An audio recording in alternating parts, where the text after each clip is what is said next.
Halo, assalamualaikum warahmatullahi wabarakatuh. Jumpa kembali di channel saya, channel Ilham Haryadi, channel yang membahas tentang seputar dunia pendidikan kedokteran. Nah, pada video kali ini saya akan menjelaskan kepada Anda bagaimana teknik menghadapi pasien emergensi pada saat Anda mengikuti ujian OSCE. Nah, pada video saya sebelumnya mengenai bagaimana selalu lulus OSCE, kita jelaskan bahwa sebenarnya prosedur pemeriksaan pada pasien itu hanya ada dua. Pertama, prosedur pemeriksaan pada pasien yang non emergensi, di mana di sana Anda bisa memulainya dari perkenalan, kemudian Anda melakukan anamnesis pribadi, ya, kemudian Anda melakukan anamnesis status present atau kondisi penyakit sekarang, kemudian anamnesis riwayat, ya. Selanjutnya Anda meminta informed consent, cuci tangan, dan melakukan pemeriksaan fisik, ya, baik itu pemeriksaan fisik vital sign, pemeriksaan fisik umum, dan pemeriksaan fisik status lokalisata. Kemudian Anda cuci tangan kembali, kemudian Anda menegakkan diferensial diagnosis atau diagnosis sementara, ya. Kemudian Anda melakukan pemeriksaan penunjang bila mana diperlukan. Nah, kemudian Anda melakukan penegakan diagnosis pasti. Selanjutnya Anda melakukan manajemen terapi, ya, pada pasien tersebut. Nah, itu adalah langkah-langkah yang harus Anda lakukan jika menghadapi pasien non emergensi. Nah, Anda bisa lihat kembali di video saya sebelumnya. Nah, pada video kali ini bagaimana caranya kita menghadapi pasien yang emergensi. Nah, sebelum kita membahas pasien emergensi, saya akan memberikan trik bagaimana Anda mempersiapkan mental Anda atau bersiap-siap, ya, atau merencanakan, ya, atau mengetahui lebih dulu apakah pasien yang akan Anda hadapi dalam satu ruangan OSCE tadi pasien emergensi atau bukan. Caranya pertama, pada saat Anda membaca skenario, ya, soal sebelum Anda masuk ruangan, ya, jika biasanya pasien tersebut bila kata-katanya berbunyi diantar ke IGD, ya, atau pas kecelakaan, ya, atau pasca terjatuh dan sebagainya, itu Anda bisa berpikir bahwa pasien itu kemungkinan adalah pasien emergensi. Nah, yang kedua, pada saat Anda memasuki ruangan, ya, jika set ruangannya Anda lihat pasiennya sudah berada di tempat tidur, ya, baik itu dalam kondisi tidak sadar atau teriak-teriak, ya, dan biasanya diantar juga oleh satu pasien simulasi lainnya, artinya pasien simulasinya ada dua, ya, itu bisa mengindikasikan juga bahwa pasien tersebut adalah emergensi, ya. Atau pada kasus-kasus fraktur itu bisa juga sebagai pasien emergensi walaupun dia datang dalam keadaan yang masih tenang atau kooperatif, ya. Nah, itu adalah teknik untuk mengenali atau memprediksi kasus yang akan hadapi ini adalah pasien emergensi atau bukan. Nah, jika memang pasien tersebut emergensi, maka langkah yang akan Anda lakukan pertama adalah tetap Anda memperkenalkan diri, ya, baik itu kepada pasien apabila masih kooperatif maupun kepada keluarga pasien, ya. Biasanya kalau ada keluarga pasien kita melakukan yang namanya allo anamnesis, ya, artinya anamnesis tersebut dilakukan pada keluarga pasien, ya. Nah, pada pasien emergensi kita juga membukanya dengan anamnesis, tapi anamnesisnya tidak selengkap atau selama dengan pasien yang non emergensi, karena ini adalah pasien emergensi, artinya pasien tersebut secara logika harus kita lepaskan dari kondisi emergensi. Nah, anamnesis penting harus Anda lakukan adalah ada singkatannya, ya, disingkat AMPLE, ya, AM kemudian P L E, AMPLE, ya, AMPLE, ya. A-nya itu apa? A-nya itu adalah alergi. Apakah pasien memiliki riwayat alergi atau tidak, ya. Kemudian M-nya itu adalah medication, ya. Apakah pasien sedang menjalani satu medikasi atau pengobatan, ya. Kemudian pas medication history, ya, P-nya, ya. Apakah pasien sebelum kemarin itu sudah ada diberikan pertolongan atau pengobatan dan sebagainya, ya, itu harus Anda tanyakan. Kemudian last meal, ya, L-nya, bagaimana makan terakhir, apakah pasien ini makan terakhir, kapan makannya, ya, apa yang dimakannya, itu perlu kita tanya juga. Kemudian yang terakhir adalah E-nya adalah event leading to presentation, artinya bagaimana riwayat sehingga pasien itu bisa jadi seperti ini, ya, jadi bagaimana kronologisnya. Nah, jadi cukup itu saja yang Anda tanyakan, ya, selain Anda menanyakan pertama kali tentunya nama pasiennya, ya, anamnesis pribadinya tentunya sebelum Anda menanyakan AMPLE tadi, ya. Jadi cukup itu saja Anda tanyakan. Selanjutnya yang perlu Anda lakukan adalah Anda ask for help, artinya begitu Anda tahu ini satu pasien emergensi dan Anda putuskan itu adalah satu pasien emergensi, maka Anda langsung meminta bantuan ya. Caranya adalah meminta bantuan di sekeliling Anda ya. Jika Anda misalnya ada di kondisinya ada di IGD, Anda bisa minta bantuan kepada perawat atau sejawat Anda ya. Ya, saya contohkan, tolong di sini ada pasien emergensi, tolong bantu saya untuk menghadapinya. Baik, setelah Anda lakukan ask for help, selanjutnya Anda melakukan primary survey. Nah, primary survey itu adalah survei awal ya. Jadi pasien emergensi ini kenapa kita lakukan primary survey? Karena tujuan primary survey itu adalah kita melakukan penilaian dan melakukan assessment secara bersamaan. Ya, berbeda dengan pasien yang non emergensi di mana kita lakukan assessment dulu baru kita lakukan tindakan. Nah, pada pasien emergensi namanya gawat darurat, maka yang kita lakukan adalah kita langsung memeriksa pasien ya, mengasesmen, menilai kondisi pasien dan langsung memberikan tindakannya sehingga diharapkan pasien tersebut bisa keluar dari kondisi emergensi. Maka langkah-langkahnya kita mulai dengan A yaitu airway, B itu ada breathing, pernapasan, C adalah circulation ya, D atau disability, kemudian E-nya adalah exposure ya.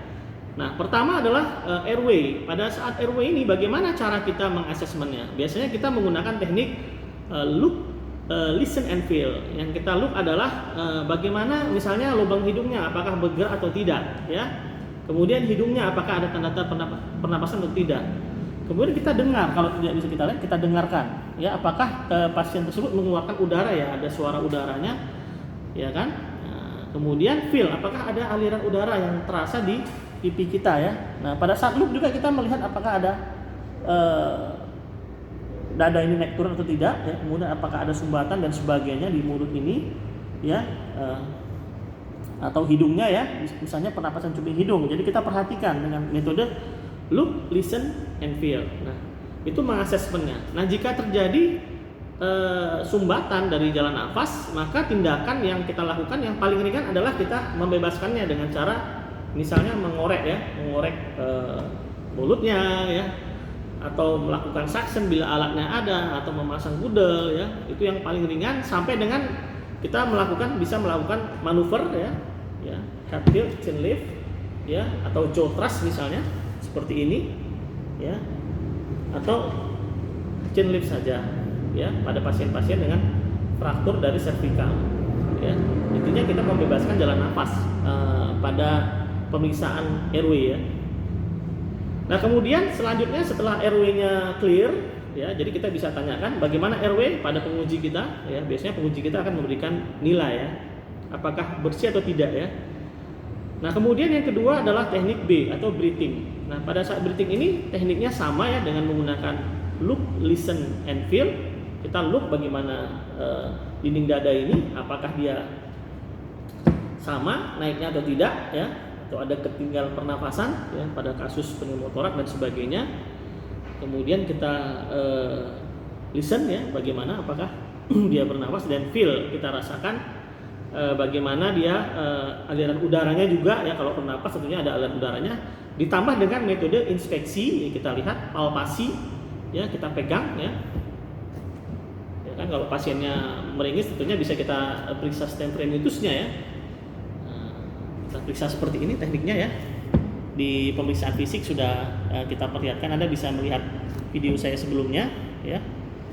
Inspeksi, palpasi, kemudian kita lakukan perkusi ya, dan auskultasi tentunya ya. Auskultasi tentunya. Kita dengarkan ya bagaimana kondisi pernapasannya ya. Nah, teknik penanganan yang bisa kita lakukan yang paling ringan adalah biasanya kita memasang oksigen ya ke tubuh pasien. Kita pasangkan selang oksigen, itu yang paling ringan. Sampai nanti yang paling berat itu kalau ada misalnya trauma-trauma mekanis, misalnya kita harus memasang USD ya, atau mengeluarkan cairan ya, sampai nanti memasang ventilator. Itu adalah kondisi-kondisi yang harus kita lakukan untuk mengeluarkan atau membuat pasien tersebut bernafas ya. Jadi seperti itu. Kemudian yang C, langkah C-nya adalah circulation ya. Circulation ini kita menilai bagaimana kondisi dari sirkulasinya ya. Jadi pada kondisi sirkulasi ini biasanya pertama kali yang kita nilai itu adalah nadinya ya. Nadinya kita hitung nadinya berapa, frekuensi nadi, bagaimana kualitas dan kuantitasnya, bagaimana nadinya, apakah lembut ya atau bagaimana ya, itu harus kita nilai. Kemudian kita lakukan pemeriksaan tekanan darah atau tensi ya. Kita tensi bagaimana tensinya ya. Kemudian ditambah juga dengan inspeksi, palpasi, perkusi dan auskultasi ya. Nah, jadi tentunya ini di sekitar jantung dan sekitarnya inspeksinya ya. Nah, palpasi juga seperti itu ya. Kita mempalpasi dari jantung, perkusi, batas-batas jantung ya, dan melakukan yang namanya auskultasi ya. Bagaimana suara-suara jantung yang kita dengarkan ya. Nah, biasanya tindakan paling ringan pada kondisi circulation ini ya, paling ringan itu biasanya memberikan infus ya. Nah, infus mungkin pada kondisi shock kadang-kadang bukan hanya infus yang kita berikan, kadang-kadang kita memberikan obat yang bisa memperkuat kontraksi jantung dan sebagainya, sampai jika jantung berhenti mungkin kita perlu melakukan yang namanya resusitasi ya. Nanti akan kita jelaskan di video berikutnya. Nah, jadi itu yang A, B, C. Kemudian D. D ini disability, biasanya identik dengan bagaimana ketidakmampuan ya pasien. Bisa terjadi karena gangguan kesadaran dan sebagainya. Nah, biasanya kalau pasien emergency, kita menilai kesadaran itu dengan menggunakan Glasgow Coma Scale ya, GCS ya, yang sering kita kenal. Jadi itu yang kita nilai adalah suaranya, pergerakannya ya. Nah, itu yang kita nilai ya. Jadi suara, pergerakan, dan dari matanya ya, itu kita nilai. Itu ada skor-skornya, nanti Anda bisa lihat di referensi ya, bisa dilihat di Google dan sebagainya ya. Nah, kemudian biasanya kita juga pada disability ini memeriksa bagaimana refleks pupil ya, apakah isopor atau tidak ya, bagaimana refleks pupilnya, isopor atau tidak ya. Itu bisa kita nilai pada disability. Nah, kemudian exposure. Exposure ini pada prinsipnya sama seperti kita melakukan pemeriksaan head to toe ya, dari ujung rambut ke ujung kaki. Tapi bedanya dengan pasien yang non emergency, pada pasien emergency selagi kita melakukan pemeriksaan head to toe, jika kita jumpai adanya satu trauma ya atau luka dan sebagainya, kita langsung melakukan tindakan. Misalnya pada saat kita periksa itu ada misalnya tangannya ada fraktur ya atau patah, itu langsung kita lakukan pembidaian ya, atau kita tangani dulu, diberi demam dan sebagainya. Nah, itu yang membedakan dengan pasien non emergency. Pada saat kita lakukan exposure, kita lihat head to toe, kita langsung melakukan tindakan langsung. Kalau kita jumpai misalnya luka di wajahnya itu ada luka, langsung kita lakukan diberi demam dan pengobatan begitu ya. Kita lihat dari ujung rambut ke ujung kaki. Nah, itulah tindakan primary survey. Jadi intinya kalau pasien emergency yang kita lakukan pertama, kita masuknya dari primary survey dulu. Ya. Jadi dengan kondisi primary survey itu diharapkan pasien bisa keluar dari kondisi emergensinya. Nah, kemudian setelah primary survey selesai, biasanya kita bisa melakukan yang namanya secondary survey. Nah, secondary survey ini seperti apa? Secondary survey itu sama seperti kita memeriksa pasien non emergency tahapan-tahapannya. Nah, jadi seperti itu pemirsa sekalian ya. Jadi harus kita mengenali apakah pasien ini emergency dan non emergency. Dan jika Anda menghadapi ujian OSCE, dan tidak perlu panik ya, jika Anda sudah membaca soal dan bisa memprediksi ini pasien emergency dan non emergency, Anda bisa tinggal memilih prosedur mana yang akan Anda lakukan ya di dalam melakukan pemeriksaan tadi, apakah dengan menggunakan prosedur non emergency atau menggunakan prosedur emergency ya, yang diawali dengan tadi adalah primary survey ya. Baik, mungkin itu saja yang bisa saya sampaikan pada video saya kali ini. Semoga bermanfaat dan sampai jumpa kembali di video berikutnya. Assalamualaikum.